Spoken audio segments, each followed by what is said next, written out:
بعضهم يقول نحن رجال وهم رجال، يعني هم رجال ونحن ما بنعرف ذكور ولا رجال. كم من تال للقرآن والقرآن يلعنه. الآن ختمات يلا بدنا نلحق ما عم يعرف، بلش أول السورة خلصت السورة.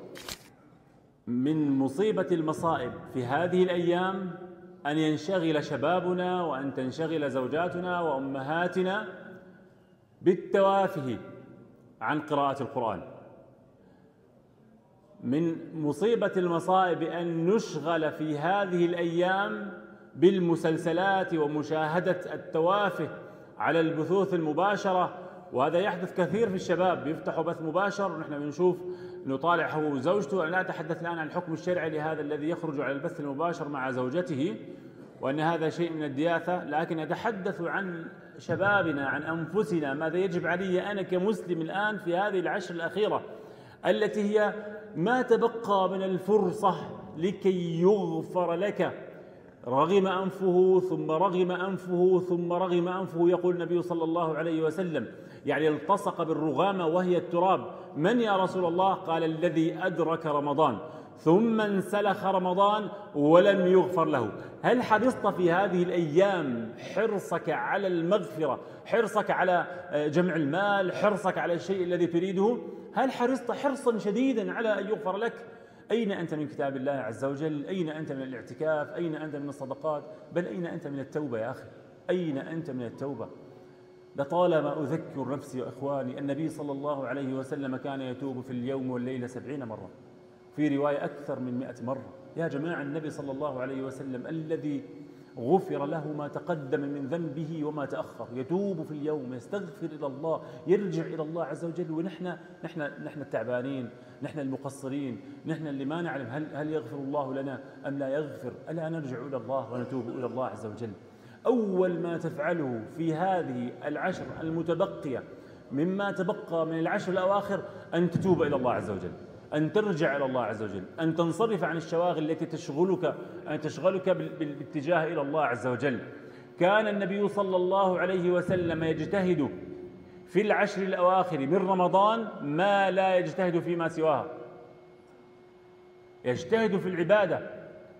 كان صلى الله عليه وسلم وعلى آله وصحبه أجمعين كان إذا دخل العشر الأخير طوى فراشه، خلاص ما عاد في نوم، وأيقظ أهله، خلاص كمان يعني الجميع إلى الله عز وجل نمشي.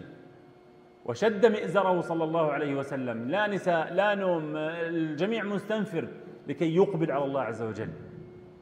فأين نحن من هذه العشر الآن؟ نشوف الأسواق ممتلئة، ما في بأس الإنسان يسعى على أهله وعياله، لكن ما يكون شغلنا الشاغل التسوق والبنطال هذا صغير والإزار ما بعرف إيش والحزام والكندرة على لون يا جماعة ما الآن، هذا ليس وقته الآن، ليس وقته الآن. الآن وقت الإقبال على الله عز وجل.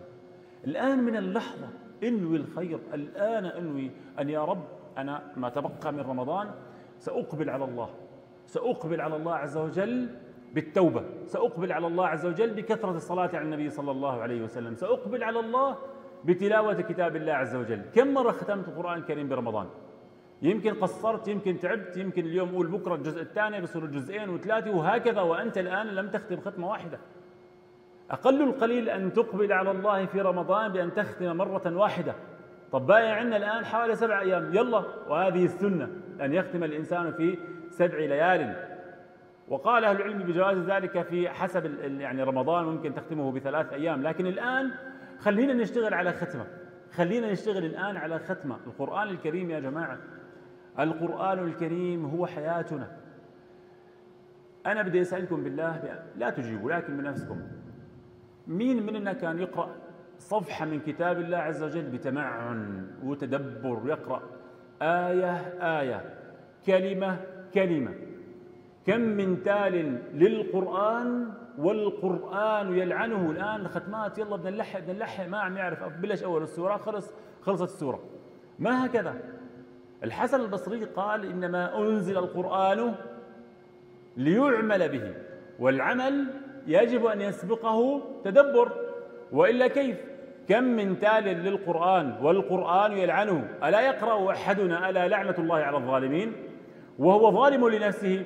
وهو ظالم ربما لابنته حرمها من الميراث، ربما ظالم لأخته كان يحرض والدها مشان يمنعها من الميراث، ربما ظلم ولده فلم يربيه تربية صالحة، ربما ظلم زوجه، ربما ظلمت زوجها وهو يقرأ وهي تقرأ ألا لعنة الله على الظالمين، يعني ويلعن نفسه. فلنتأنى ونعمل بكتاب الله عز وجل، نتدبر.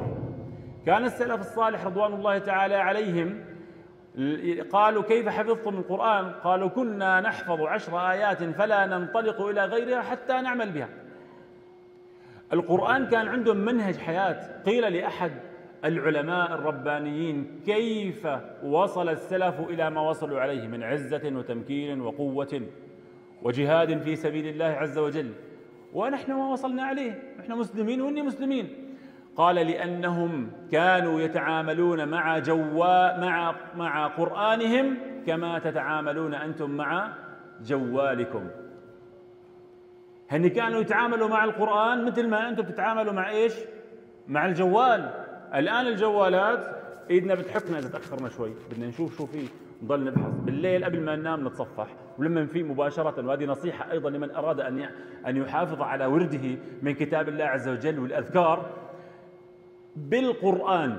احفظها بالقرآن، ابدأ يومك لا بالجوال، لأنك إذا بدأت بالجوال خلاص القرآن خلاص.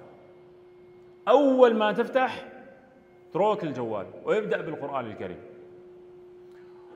وجربوا، إذا بدأتم بكتاب الله عز وجل ستجدون البركة في وقتكم بالمقدار الذي تقرؤون من كتاب الله عز وجل. وهذا كان حال السلف رضي الله تعالى عليه. إذن بالقرآن ابدأ يومك لا بالجوال. كانوا يتعاملون مع قرآنهم كما تتعاملون مع جوالاتكم. احفظ، كل ما مسكت الجوال تذكر أن هناك قرآن يجب عليك. يطيلون النظر فيه ويتأملونه ويتعلمونه، ونحن ماذا نفعل؟ ماذا نفعل نحن؟ ما نستطيع إلا الجوال والتقليب، وقت وقت وقت وقت يذهب. وسنسأل يوم القيامة عن أعمارنا إذا أنفقناها في مباح، فكيف بنا وننفق جلها في المحرمات؟ تطبع، أنت عم تمشي عم تشوف ريلز، عم تجي لقطة، عم تجي موسيقى، عم تجي صورة، هذا كله عم يطلع على قلبك. ارجع إلى القرآن الكريم، ارجع إلى كتاب الله عز وجل. في غزوة ذات الرقاع أصيبت امرأة بالخطأ، ذهب المسلمون، كانوا غزوة وأصيبت هذه المرأة، ما كان من زوجها إلا أنه أقسم أنه سيلحق بالمسلمين ويريق دم مسلم. المسلمين دخلوا بشعب وجلسوا ديناموا، فالنبي صلى الله عليه وسلم انتدب رجلا من الأنصار ورجلا من المهاجرين يحرسون باب الشعب حتى لا يؤتى المسلمون ولا يؤتى جيش المسلمين وهم نيام.